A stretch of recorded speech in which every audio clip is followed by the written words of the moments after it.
Hello everyone and welcome back to Pix Mux Tuts. Today I'm going to show you a really helpful tool to fixing common Windows errors. So if you're having issues with your Windows computer, you can try this command. This is one of the first commands I would run when I was running a computer repair company. Without any more delay, let's jump right into it. On your computer, you're going to want to open an elevated command prompt. What that means is you want to open command prompt as an administrator. Let's do this. So in the very bottom left-hand corner, I'm going to type in CMD and you'll see that command prompt comes up. Now you'll want to make sure that you click run as administrator. Click yes. We are going to want to type in this simple command SFC space / scan now. And this is going to run the system file checker utility. Enter. Now this can take a little while to run. Just let it go through its process. And if it finds any errors, it'll let you know. Now that system file checker is complete, you'll see here that this particular instance didn't find any integrity violations. Now, if it does find issues, it'll let you know what the issues were and what was replaced. I've ran this tool to fix the system when there's some weird issues with toolbars, docks, opening programs, errors. It's a good place to start when you're diagnosing an issue with software on a Windows PC.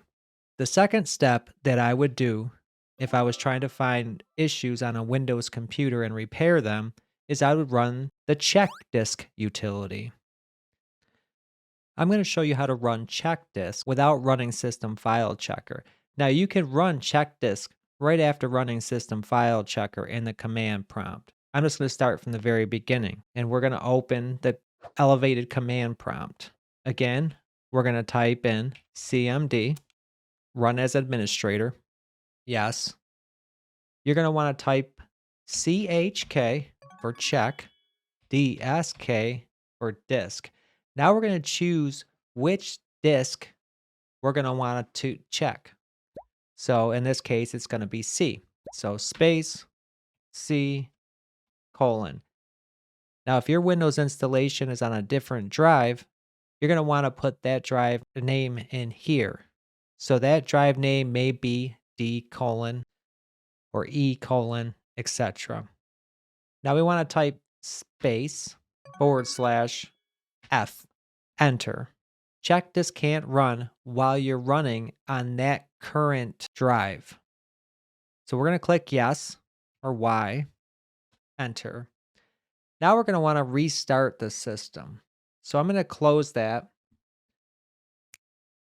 hit the power button, go to power, and restart. Once the computer restarts, the check disk utility will start to run automatically before Windows boots up. It finished running the check disk utility and didn't find any errors. I hope these two utilities help you to fix some weird issues that are going on with Windows without having to go to the extreme of reloading your entire operating system. Running these two utilities only takes a fraction of the time, and a lot of the time, it gets rid of the errors and issues that you're having. That's all there is to running the system file checker and check disk utilities. I hope they help you, and if you have any questions, please post them below. As usual, see you later.